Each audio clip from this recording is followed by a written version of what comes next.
तो आज हम पढ़ेंगे ब्रह्म पुराण का अगला अध्याय जिसका नाम है यम, अग्नि, कपोत और उलुक तीर्थ की महिमा।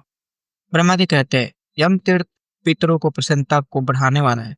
वह प्रत्यक्ष और परोक्ष सब प्रकार की अभिष्ट वस्तुओं को देने वाला है। संपूर्ण देवता और मुनि उस तीर्थ का सेवन करते हैं। मैं उसके प्रभाव का वर्णन करता हूँ जो सब पापों का नाश करने वाला है। एक बलवान कपोत था जो अनुहाद के नाम से विख्यात था। उसकी पत्नी हेती नाम की यक्षिणी थी जो इच्छानुसार रूप धारण कर सकती थी। अनुहाद मृत्यु के पुत्र का पुत्र था और हेती मृत्यु की पुत्री की पुत्री थी। समयानुसार उन दोनों के भी अनेक पुत्र पौत्र हुए। पक्षियों का राजा उलुक अनुहाद का प्रबल शत्रु था। गंगा के उत्तर तट पर कपोत का आश्रम था और दक्षिण किनारे पक्षीराज उलुक रहता था। उलुक भी अपने पुत्र पुत्रों के साथ निवास करता था। कपोत और उलुक दोनों बहुत समय तक एक दूसरे के विरोधी होकर युद्ध करते रहे। दोनों ही अपने पुत्र पौत्रों के साथ लेकर लड़ते रहे। यह बलवान शत्रुओं के साथ बलवानों का युद्ध था। उनमें से उलुक अथवा कपोत किसी को भी जय पराजय नहीं होती थी। कपोत ने यमराज तथा अपने पितामह मृत्यु की आराधना करके याम्यास्त्र प्राप्त किया, अतः वह सबसे अधिक शक्तिशाली हो गया। इसी प्रकार उल्लुक भी अग्नि की आराधना करके अत्यंत बलवान हो गया। वर पाकर दोनों ही उन्मत्त हो गए थे, अतः फिर उनमें बड़ा भयंकर युद्ध छिड़ गया। उसमें उल्लुक ने कपोत के ऊपर आग्नेयास्त्र का प्रयोग किया। कपोत ने भी उल्लुक के ऊपर यमपास तथा यमदंड का प्रयोग किया। कपोत की स्त्री हेती बड़ी पतिव्रता थी। उस महायुद्ध में अपने स्वामी के निकट अग्नि को प्रज्वलित देख वह दुख से विह्वल हो गए। विशेषतः पुत्रों को अग्नि से आवृत देख उसकी व्याकुलता और भी बढ़ गई। उसने अग्निदेव के पास जाकर नाना प्रकार की उक्तियों से स्तवन करना आरंभ किया। हेती बोली, जिनका रूप और दान प्रत्यक्ष है, संपूर्ण पदार्थ जिनके आत्मस्वरूप है और देवता जिनके द्वारा हवनीय पदार्थों का भोजन करते हैं, उन यज्ञ भोक्ता स्वाहापति अग्नि को मैं नमस्कार करती हूँ। जो देवताओं के मुख, देवताओं के भविष्य को वहन करने वाले, देवताओं के होता और देवताओं के दूत है, उन आदि देव भगवान अग्नि की मैं शरण लेती हूँ। तो शरीर के भीतर प्राण रूप में स्थित है और बाहर अन्नदाता रूप में विद्यमान है, तथा जो यज्ञ के साधन है धनंजय की मैं शरण लेती हूँ। अग्नि बोले, पतिव्रते, मेरा यह अस्त्र अमोघ है, अतः जिस लक्ष्य पर इसका विश्राम हो सके उसको बताओ। कपोते ने कहा, अग्निदेव, आपका अस्त्र मुझ पर ही विश्राम करे, मेरे पुत्र और पति पर नहीं।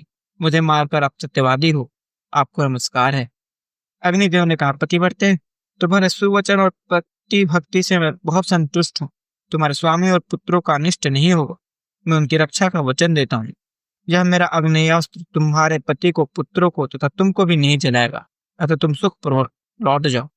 इसी बीच में उलुक ने भी अपने पति को देखा। वे यम पास में बंध कर यमदंड से ताड़ित हो रहे थे।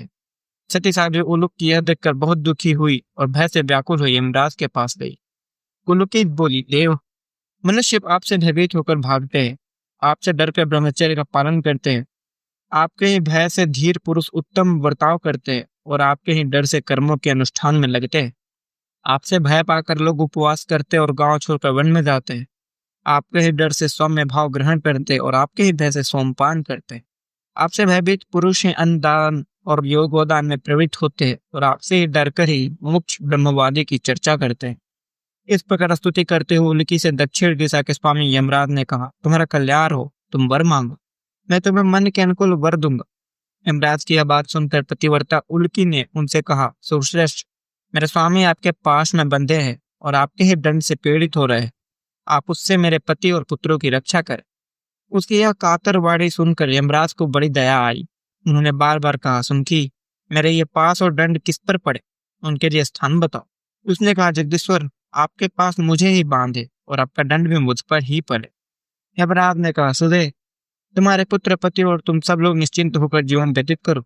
जो कहकर यमराज ने अपने पास समेट लिए और अग्निदेव ने अग्नेयास्त्र का निवारण कर दिया। इतना ही नहीं, उन दोनों देवताओं ने मिलकर कपोत और उलुक में प्रेम करा दिया। फिर पक्षियों से कहा, तुम लोग इच्छानुसार वर मांगो। दोनों पक्षी बोले, भगवान, हमने आपस के वैर के कारण आप लोगों का दुर्लभ दर्शन प्राप्त किया। हम तो पाप योनि पक्षी है, वरदान लेकर क्या करेंगे। तथापि यदि आप लोग हम प्रेम पूर्वक वर देना ही चाहते हैं तो हम लोग उस कल्याणमय वर को अपने लिए नहीं चाहते। देवेश्वरों, जो अपने लिए सदा याचना करता है वो सुख का पात्र है। जो सदा परोपकार के लिए उद्यत रहता है उसी का जीवन सफल है। अग्नि, जल, सूर्य, पृथ्वी और नाना प्रकार के धान्यों का तथा विशेषतः संत महात्माओं का उपयोग सदा दूसरों के भले के लिए ही होता है, क्योंकि ब्रह्मा आदि देवता भी एक दिन मृत्यु की प्राप्त होते हैं। देवेश्वरों, यह जानकर स्वार्थ सिद्धि के लिए परिश्रम करना व्यर्थ है। विधाता ने प्राणियों के जन्म के साथ ही उनके लिए जो विधान रच दिया वो कभी बदल नहीं सकता। अतः जीव व्यर्थ ही क्लेश उठाते हैं। इसलिए हम जगत के कल्याण के लिए कुछ याचना करते हैं। हमारी यह याचना सबके लिए गुणदायक है। आप दोनों इसका अनुमोदन करें। गंगा के दोनों तटों पर जो हमारे आश्रम हैं वे तीर्थ रूप में परिणित हो जाए, और कोई पापी या पुण्यात्मा जिस किसी तरह भी कुछ भी स्नान, दान, जप, होम, पितरों का पूजन आदि करे, वह सब अक्षय पुण्य देने वाला। यमराज बोले, जो लोग गौतमी के उत्तर तट पर यम स्तोत्र का पाठ करेंगे, उनके वंश में 7 पीढ़ियों तक किसी की अकाल मृत्यु नहीं होगी।